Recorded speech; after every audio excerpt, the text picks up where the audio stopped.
I'm Richard Randall, and welcome back to Your Real Estate Voice with Barb Schlinker, the weekly radio show that informs and educates you on how to buy or sell real estate with Barb Schlinker, the owner of Your Home Sold Guaranteed Realty. Now, Barb, a lot of people look at those automated valuations you can see on Zillow, or they just look at their neighbor's asking price to try to determine what their home is worth, especially now that it's taking longer to sell a home. How does a home seller decide what price to set when they are selling their home? Well, Richard, pricing your home correctly can mean the difference of your home selling for top dollar or it's sitting on the market and you're dealing with showing after showing and people picking apart your home. So it's really important to price it right. If you price it too high, obviously fewer buyers are going to even ask to go see it, and the result will be less offers. If you price it just right, you'll see more buyers, you'll get more showings, and you'll get more offers. And when you get more offers, you'll have more choices. So it's always best to price it as best you can. And as far as the automated valuations, I think everybody has an inkling that they're really not necessarily that accurate. Sometimes they are, but what they do is they just average the homes around you. And it should be, first of all, you have to compare apples to apples. I was just talking with the seller last night about this. She goes, look at this home. It's smaller and it's selling for more. When I looked at it, I'm like, yeah, because it's got granite counters and all fresh luxury vinyl flooring and the bathrooms have been updated and yours is not. And she just didn't understand it, you know. So buyers pay a premium for certain things that add value. And we'll talk about that. But what these automated valuations do is they just average everything around you without really the true knowledge of the condition of the home. They don't know your improvements. They don't know that you might have spectacular views. All these things could make a difference.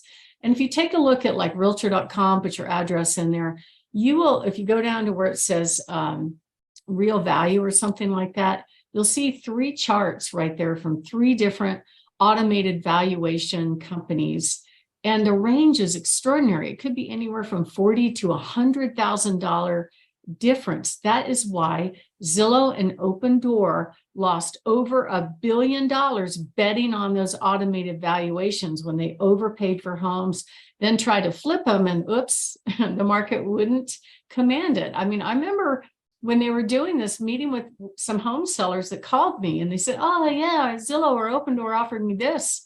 And I looked at them, I said, you should take it, because I knew it was more than market value and they lucked out. And then Open Door and Zillow bought these properties and tried to increase the price and turn them right around and flip them. And it didn't work. They lost lots of money. Now, most people are trying to squeeze as much money as they can, as much as the market will pay. But at the end of the day, the buyers are going to pay what they think it's worth, right? I'd love to get the sellers $1 million. I just met with one last weekend. It's like, well, I need to net this much. I'm like, I understand, but the market is the market. And if they see other homes around you that represent a better deal at that price point, they're not going to either come see your home or you're not going to get an offer. So you don't want that to happen. So what we do is we take a look at all the nearby competition. We try to find similar homes. You have to compare apples to apples, because the buyers are going to make a go and no-go decision on their phones before they call a real estate agent, before they even inquire about a property. They're looking at all the facts around them. And these online tech company websites show them everything. They show what the homes have sold for. They already have a sense of value without ever talking to a real estate agent. And then once your home goes on the market's going to tell you if you're right or not. If you're getting no showings, you're way too high. If you're getting just onesies, twosies showings over a long period of time, you're really high, probably 3 to 5%. If you're getting maybe you're getting plenty of showings, but you're not getting an offer, you're a little bit high. And if you're getting offers, you're right on target, stay right where you are. According to the National Association of Realtors, if a home seller prices their home too high and then slowly walks the price down, they actually net less money. Those are national stats. It's not just Barb talking. But my name is Barb Schlinker. I'm with Your Home Sold Guaranteed Realty. I've been here in the real estate business since the late 90s. And I'm the host of Your Real Estate Voice. And we're talking about whether or not pricing is an important decision and what we can do with our homes to make them more valuable so we can maximize how much money we're actually going to get out of those homes when we do sell them. So if you are thinking of making a move and you'd like to know what your home will sell for, that's part of what we do with our free in-home consultation.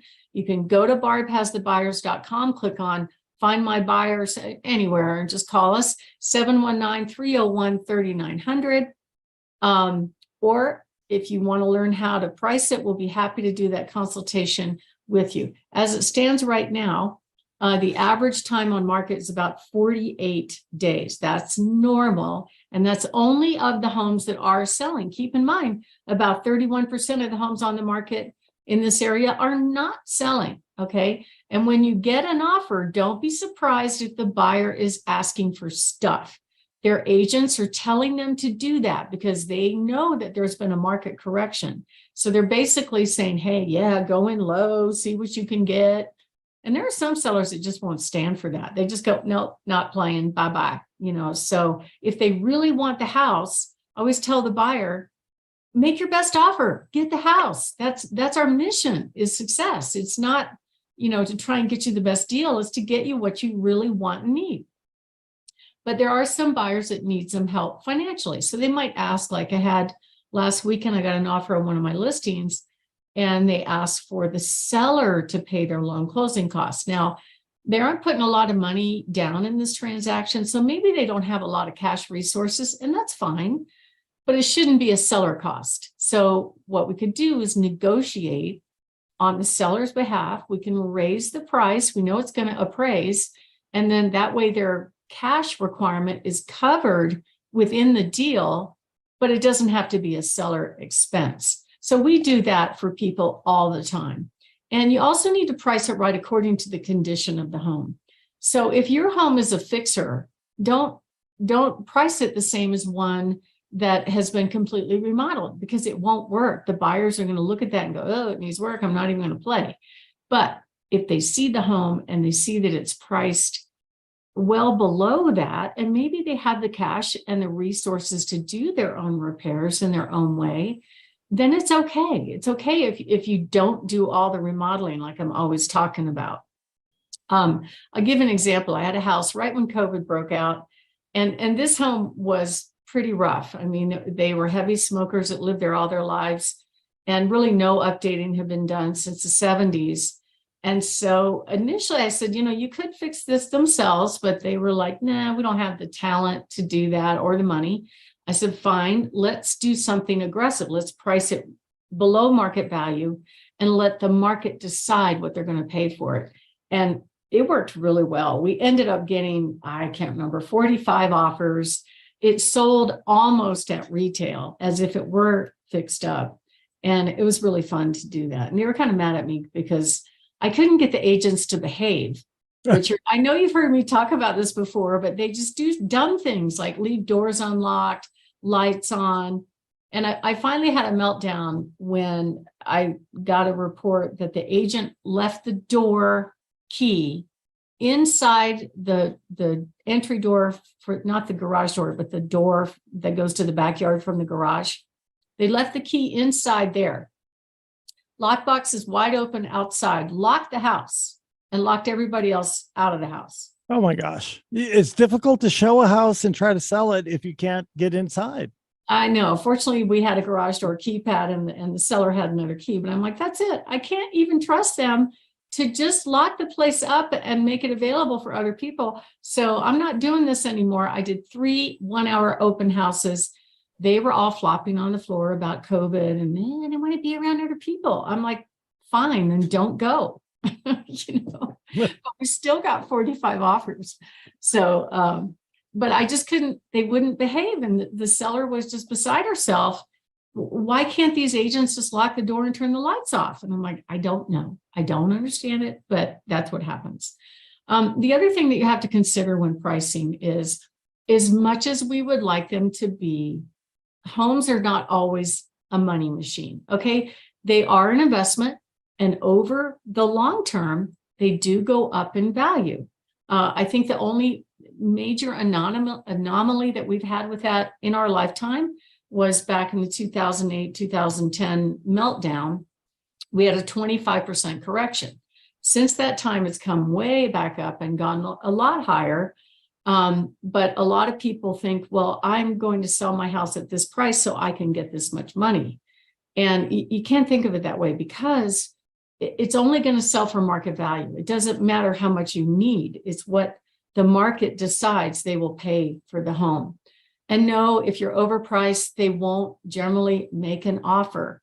And keep in mind, other agents are not necessarily very well trained, especially in the art of negotiating. So they may not even encourage their buyer to make an offer if the buyer says, I really like this home. It's still on my mind. They don't even go down that road. It's kind of frustrating, but that's what's happening. That is what is happening.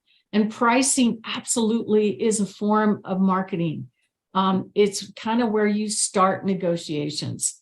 And if the buyer sees value in the home, they're going to make an offer. So if you are thinking of moving and you'd like to know how you price your home to get top dollar, that's what we do. Give us a call at 719-301-3900. And real quick, Richard, I want to cover some things that give a home value, because a lot of people just don't know. Generally, valuable additions are flooring, neutralized paint, kitchens, baths, yards, living rooms, and make sure you fix any deferred maintenance. And if you want an in-home private consultation about your home and this topic, give us a call at 719-301-3900 or go to barbhasthebuyers.com. Richard? Boy, you and your team, Barb, do about everything for your clients. You're listening to Barb Schlinker on Your Real Estate Voice. It's the show that talks about the most important asset you have, and that is your home. And if you're thinking of selling your home, you want to get the very most amount of money for it, of course, call Barb at 719-301-3900 or visit barbhasthebuyers.com. Again, that's barbhasthebuyers.com. What to do if you want to buy a home and you have a house to sell. That's a catch-22. Plus, we'll talk about Barb's hot new listings coming up. You don't want to miss any of that.